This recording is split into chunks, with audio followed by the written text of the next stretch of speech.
I came home early from a business trip to surprise my wife for her birthday. Walked into our room and found her bouncing on our neighbor, the pearl necklace I gave her swinging with every motion, moaning about how much bigger he was than me. Hello, I'm Ryan 38, my wife Amanda 35, and I had been together for 12 years, married for 8. I'm a sales manager for a medical device company, which means I travel about 2 weeks per month. Amanda works part-time as a yoga instructor and has always been home when I return from trips. I stood frozen in our doorway for maybe 10 seconds before they noticed me, watching my wife of 8 years having the time of her life with Greg from 3 houses down. The chaos that followed was almost comical. Greg scrambled for his clothes while Amanda grabbed a sheet, both of them stammering excuses and apologies. Amanda started crying immediately, begging me to let her explain, saying it didn't mean anything. Greg, still half naked, actually had the audacity to tell me he was sorry and that it just happened. Something primal snapped inside me. Before I could think about it, I stepped forward and threw the hardest right hook of my life straight into Greg's jaw. He dropped like a rock, completely unconscious before he hit our bedroom floor. Amanda screamed, but I just stepped over his naked body, grabbed my keys, and walked back to my car. On my way out, I noticed Greg's pristine BMW in our driveway. The same car he'd been so proud of at neighborhood barbecues, always talking about the custom rims and leather interior. I pulled out my pocket knife and methodically slashed all 4 tires, then keyed a long scratch down both sides for good measure. Let him explain that to his wife when he finally woke up and had to call for help. I drove to a hotel and sat there trying to process what I'd witnessed, my knuckles still aching from the impact and feeling surprisingly satisfied about the damage to his car. My wife hadn't just been unfaithful, she'd been having an affair with our neighbor, someone whose family we'd had barbecues with, whose kids played in our yard. The betrayal felt like it had multiple layers. Amanda called me 63 times that first night. I answered once, around midnight, and she sobbed through an explanation about feeling lonely during my business trips, about Greg being there when she needed someone, about how the affair had been going on for 6 months but she was planning to end it. 6 months. Half a year of coming home from work trips to kiss her hello while she'd been sleeping with the guy who borrowed our lawnmower. I hung up and turned off my phone. The next morning, I called my company and took emergency family leave. Then I did something Amanda probably didn't expect. I called my brother-in-law Mark, who happens to be a private investigator. Not because I needed proof of the affair, but because I needed to understand the scope of what I was dealing with. Mark worked fast. Within 3 days, he'd uncovered that Amanda and Greg had been significantly more reckless than I'd realized. Hotel receipts going back 8 months, not 6. Photos of them together at restaurants across town. Credit card records showing Amanda had been using our joint account to pay for lingerie, expensive dinners, and even a weekend getaway to a resort 2 hours away while I thought she was visiting her sister. But the most damaging discovery was that Greg's wife Helen knew nothing, and Amanda had been actively lying to her face for months. Helen had been bringing Amanda casseroles when she was sick, helping her with grocery shopping when she was overwhelmed, even watching our house during my business trips so Amanda wouldn't feel alone.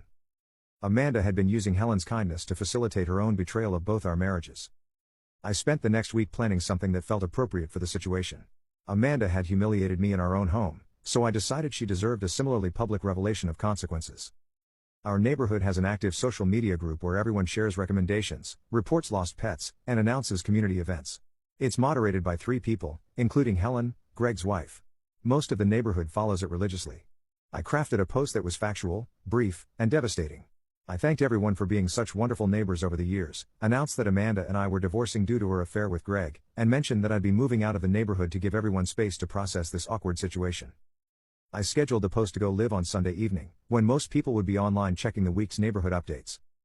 Then I packed everything I cared about into a moving truck, left divorce papers on Amanda's pillow, and drove to my new apartment across town. By Monday morning, my phone was buzzing with messages from neighbors expressing shock and support. Amanda's phone was probably buzzing too, but for very different reasons. Helen filed for divorce by Tuesday. The neighborhood barbecues and book clubs and casual friendships that Amanda had built over 8 years disappeared within a week. Nobody wanted to be associated with the woman who'd been lying to everyone while sleeping with a married neighbor. Greg lost his job by Friday. He worked for a family-owned construction company, and his boss was a religious man who didn't appreciate employees who committed adultery with their neighbors' wives. Small communities have long memories and strict social codes. Amanda tried everything to reach me. She showed up at my office, sent flowers, even got her mother to call me begging for reconciliation. She claimed the public humiliation was cruel and unnecessary, that I destroyed her reputation over one mistake.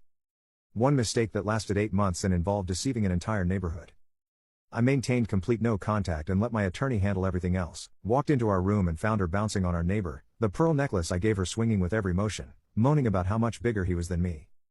It's been 10 months since I walked in on Amanda and Greg, and the ripple effects are still unfolding in ways I never anticipated. The divorce was finalized 4 months ago. Amanda didn't contest anything because her attorney made it clear that fighting would only prolong her public humiliation and increase her legal costs. She kept the house but had to buy out my equity, which forced her to take a significant mortgage increase she could barely afford on her part-time yoga instructor salary. Greg and Helen's divorce was messier. Helen took him for everything she could legally claim, including primary custody of their 2 kids and the majority of their assets. Greg went from living in a nice family home to renting a studio apartment and working part-time landscaping jobs. The neighborhood dynamics shifted completely. Amanda became a social pariah almost overnight. The yoga classes she taught in our community center were canceled when attendance dropped to 0. The book club she'd hosted for 3 years disbanded. Even the grocery store checkout clerks treated her differently once word spread through our small town. Helen, surprisingly, reached out to me about 2 months after everything came out. She wanted to thank me for exposing the affair and apologize for not noticing what was happening under her nose. We ended up having coffee, and she shared details about Amanda's deception that I hadn't known. Apparently, Amanda had been systematically lying to Helen for months, creating elaborate stories about my business trips being longer than they actually were, claiming I was emotionally distant and neglectful, even suggesting that our marriage was essentially over. Amanda had been manipulating Helen's sympathy to create opportunities for the affair while positioning herself as the victim of an unhappy marriage. The most twisted part was that Amanda had been encouraging Helen to be more trusting of Greg, to give him space for his evening walks and guys' nights out that were actually rendezvous with my wife. My career has actually improved significantly since the divorce. Without the stress of maintaining a failing marriage or wondering what Amanda was doing during my business trips, I'm more focused and effective at work. I got promoted 6 months ago and now manage a larger territory with better commission opportunities. I've also discovered that I genuinely enjoy living alone. My new apartment is smaller but completely mine. No hidden agendas, no wondering if someone is lying to me, no coming home to discover betrayals. The peace of mind is worth more than the larger house and shared life I thought I wanted. Dating has been interesting. Word of my situation spread through my professional network, and I've had several colleagues try to set me up with friends or sisters. I've gone on a few dates, but I'm taking things very slowly. Trust doesn't rebuild overnight, and I'm more interested in understanding someone's character than rushing into anything serious. Amanda has tried to contact me twice through mutual friends, apparently wanting to apologize and explain her perspective. Both times, I declined. There's nothing she could say that would change what happened or make me interested in any form of relationship with her. I heard through the neighborhood grapevine that she's struggled financially since the divorce. The mortgage payments on our former house are apparently consuming most of her income, and she's had to take on additional part-time work at a retail job. Greg can't help her financially because Helen's divorce settlement left him with significant alimony and child support obligations. The irony is that Amanda traded a comfortable life with someone who loved her for passionate affair sex with someone who couldn't support her when the consequences came due. Helen and I have become unlikely friends.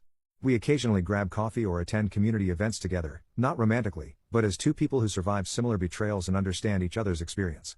She's been dating someone new for the past few months, a teacher who seems genuinely kind and trustworthy. The neighborhood eventually settled into a new normal. Amanda still lives there but keeps to herself.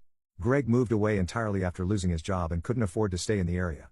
Most of the neighbors have moved on from the drama, though Amanda's social isolation continues. People ask if I regret the public nature of how everything unfolded. Honestly, no. Amanda's affair wasn't just a betrayal of our marriage, it was a betrayal of our entire community. Helen deserved to know, and the neighbors deserve to understand why their social dynamics were suddenly shifting. I'm writing this from my apartment balcony on a Saturday morning, drinking coffee and planning a hiking trip with some work colleagues next weekend. Life is simpler now, more honest, and entirely under my control.